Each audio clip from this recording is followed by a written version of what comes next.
আজিৰে পৰা দুদিনীয়াকৈ বিহপুৰীয়াত আৰম্ভ হৈছে নাট সমাৰোহ। বৰ্ণাঢ্য কাৰ্যসূচীৰে দুদিনীয়াকৈ অনুষ্ঠিত হৈছে নাট সমাৰোহ। বিশিষ্ট নাট্যকাৰ তথা পৰিচালক সেৱাব্ৰত বৰুৱা সোঁৱৰণী নাট সমাৰোহ। দুবছৰৰ মূৰে মূৰে সেৱাব্ৰত বৰুৱাৰ নামত অনুষ্ঠিত কৰা হয় নাট সমাৰোহ।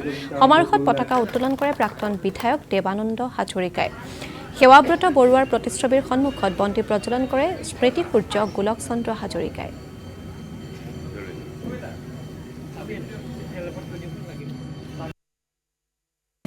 আমি বিহপুৰীয়াবাসী হিচাপে গৌৰৱবোধ কৰিব পাৰোঁ, যিহেতু আমাৰ বিহপুৰীয়াতে অসমৰ এজন বিখ্যাত নাট্যকাৰ সেৱাব্ৰত বৰুৱাৰ জন্ম হৈছিল আৰু তেখেতে গোটেই অসমৰ সমাজ সংস্কৃতিৰ ওপৰত বহুতো নাটক লিখিছিল।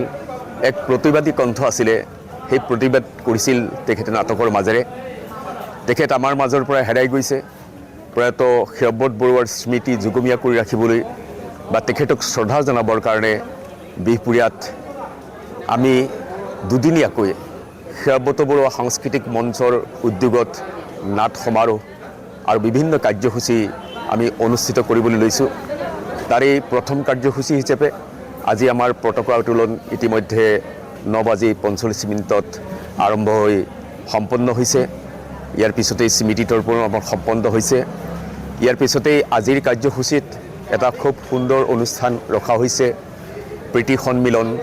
আমাৰ যিসকল শিল্পী আছে, আমাৰ বহুতো এই বিহপুৰীয়াৰ শিল্পী বিভিন্ন প্ৰান্তত, অসমৰ বিভিন্ন ভ্ৰাম্যমাণ থিয়েটাৰতে হওক, আমাৰ ছ'চিয়েল মিডিয়াৰ বিভিন্ন প্ৰান্তত কাম কৰি আছে, তেখেতসকল আহি আমাৰ ইয়াত গোট খাইছে।